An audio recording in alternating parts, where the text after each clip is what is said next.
Hello everyone, welcome back to the channel that knows nothing. I'm Jim, and let's get to it.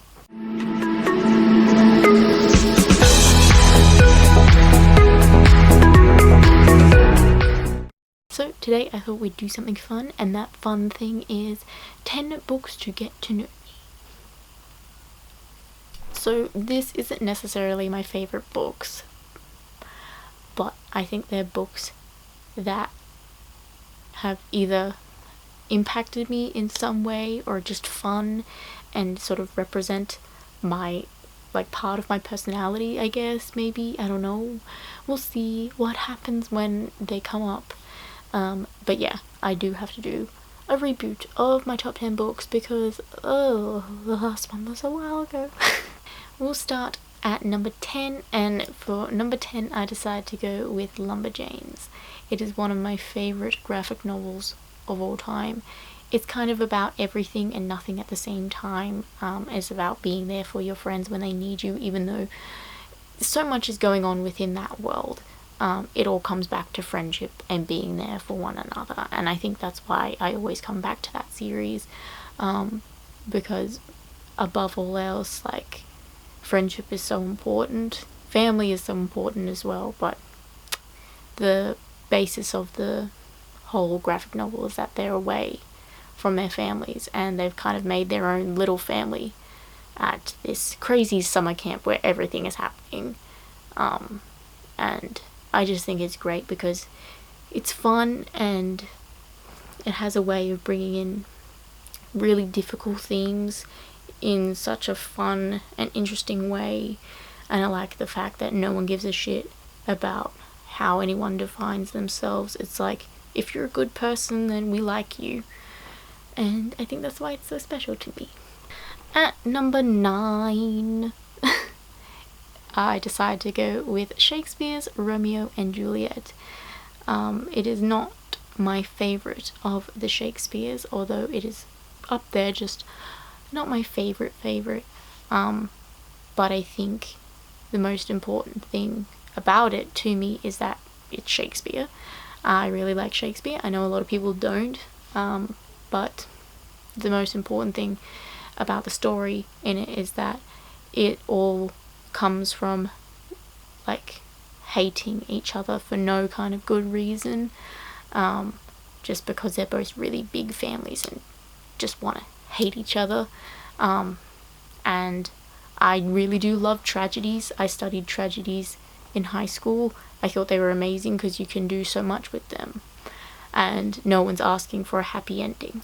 And I know that sounds awfully sad. Tragedies are probably one of the saddest forms of writing you can write in, but I also think it's one of the most important things that you can write in as well, because you get to see, not being in the story, you can take a step back and be like, well, these things are all happening. Why are they happening? How do we fix this? And I think that's why I write in that form so much, because it's just well, you can write everything out on the page and then take a step back, whether you're the author or the reader, and be like, well, this is messed up for these reasons. So it's really interesting to analyze tragedies, and I think that's why I enjoyed Romeo and Juliet so much, because it's just they loved each other but their families hated each other, and it's so crushing but really interesting storytelling. At number 8 is The Rules of Summer by Shaun Tan. This is one of my favourite picture books of all time, and I wish I had it when I was a kid. One, because the art is amazing, and 2, because I love the story. Shaun Tan is an excellent storyteller with so few words. The Rules of Summer is a story of 2 brothers making rules for summer, and kind of when you first read it, you're just oh my god, it's fantastical, it's set in a fantasy world, but by the end you realize that it's just the 2 boys making rules, these fake rules over the summer holidays. And I think why I love it so much is because it's so imaginative, and because it's the story of these 2 brothers, the older and the younger brother, and the younger brother messes up a little bit, and the older brother is kind of trying to keep him in line with these rules of summer, and you kind of, at the end, you're just oh, is the older brother gonna, oh my god, the light just changed all of a sudden. Is the older brother gonna stick by his younger brother, or is he gonna stick to what the rules of summer are? And, you know, you'll have to read it to see what the end is, but I think it's a really impactful story with very minimal words and a lot of visual storytelling, which is why I love it so much. At number 7 is The Red Tree, which is also by Sean Tan. I love this book because it is a book that's for kids, but it's not a story that kids would 100% understand. It is a very adult story. It's basically what I would call depression, but it's in a very like visual way, and I think that's what the whole story is about. I have not done research into this book, it's only a guess. I guess it doesn't have to be depression, The Red Tree. It could just be sadness, and I think maybe that's why I relate to it so much, because, you know, you have really good days and then you can have really bad days. And I was so happy when I found this book, because it's just like, wow, like a adult is writing something that's meant for adults but is directed at children in a way that kids can understand. And I really like it when authors do that, because it's just like, it shows like kids that it's just like, hey, sometimes you can have a bad day and that can really suck, and it's okay for that to suck. And that's why when I found it, like, through uni of all things, uni just made me love Sean Tan all the more than I already did. And yeah, I really like it when authors don't lie. And I'm not saying that other kids' books are lying to kids, but, you know, it's kind of very like beginning, middle, end. But with Sean Tan, it never feels like beginning, middle, end. It feels like beginning, middle, life. Or especially with that book, it felt like that. Like, it's okay for things to feel really bad, but look for happiness where you can. At number 6 is Percy Jackson. This is basically the reason for my entire existence. I really loved Percy Jackson as a kid, and even as an adult now. It is so special to me. The world is so unique and cool, and I love it. Because it's just so different to anything that I was reading. Everything else I was reading was very contemporary, and I didn't even know that fantasy or sci-fi was even a genre. I mean, obviously I knew Narnia was a thing, but I never knew something like Percy Jackson was out there. I was diagnosed with dyslexia in like year 5, and it really weighed me down. It made me feel like I couldn't do anything at all. It made me feel so stupid, and like the teachers made me feel stupid for not knowing something. A lot of people like were quite judgy about it, still are a little bit, but I've learned to deal with it, to cope with it. Obviously it's something that doesn't stop me from doing things that I like. I just went and did a bachelor's degree in writing. I say it as if it didn't take 3.5 years of my life to do. Reading Percy Jackson made me feel like that what I have wasn't a flaw, but was something like special. Made me feel like I was, you know, not an idiot, like that my way of thinking was just different to others. And I think that's why I enjoyed it so much as a kid, and even as an adult it is just an amazing story. Like, it doesn't even matter that he has dyslexia and ADHD.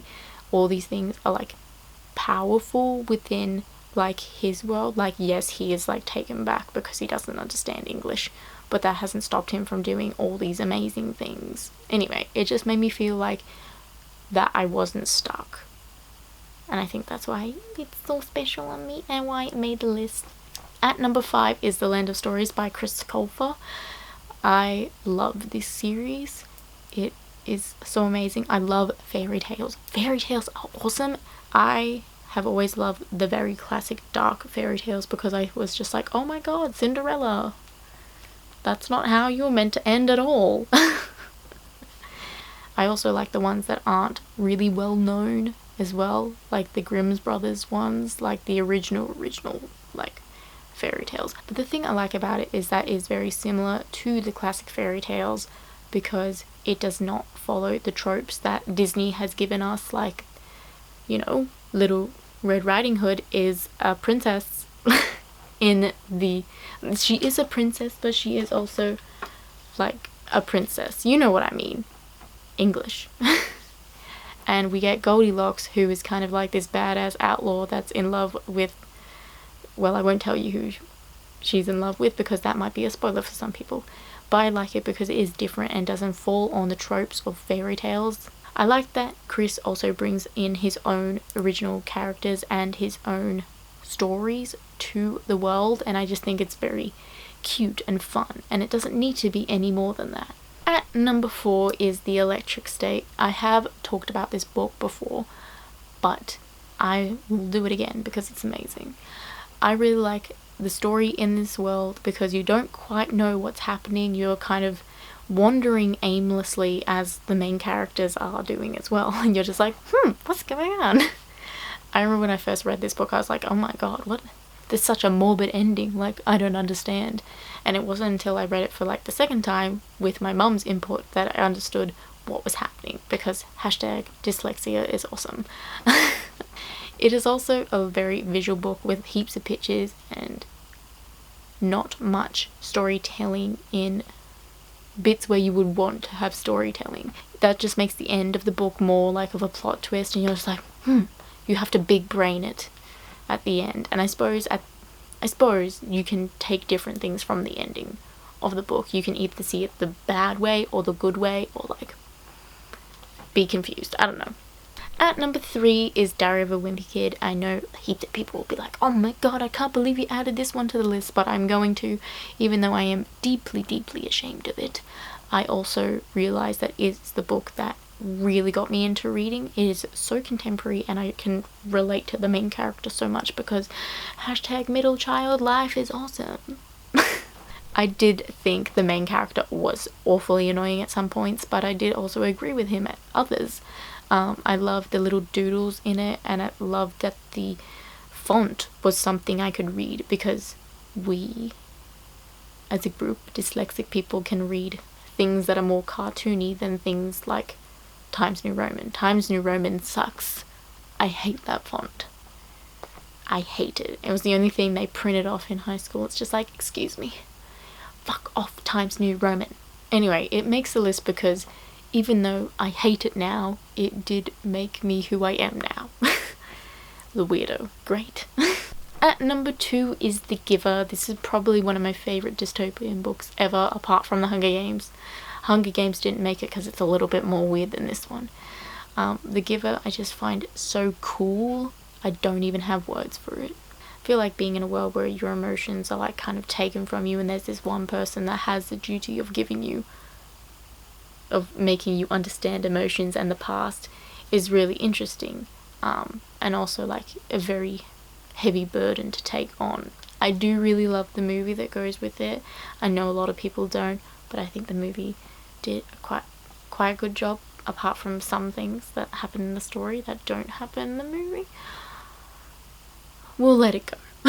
So at number 1 is The Blue Day book. It is one of my favourite adult picture books. It is not for children at all, because it's not in that part of the store in any bookstore, which it shouldn't be, if it is. I like it in the same way that I like The Red Tree, is that sometimes you just have shit days and it's okay to feel that way. And I feel like with society today, it just feels like, oh yeah, you're sad, just pick up the pieces and go.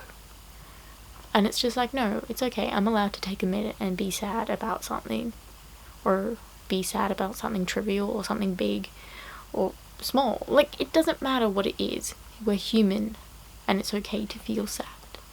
And I feel like there's not a lot out there that says that, within media, within books, within anything, even within society. I feel like it's okay to go to someone who looks sad. It's like, it's okay to be sad.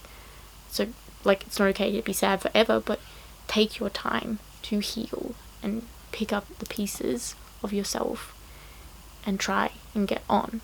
Like, I know that sounds horrible, obviously I've been in those stages of life, which is why it's number one.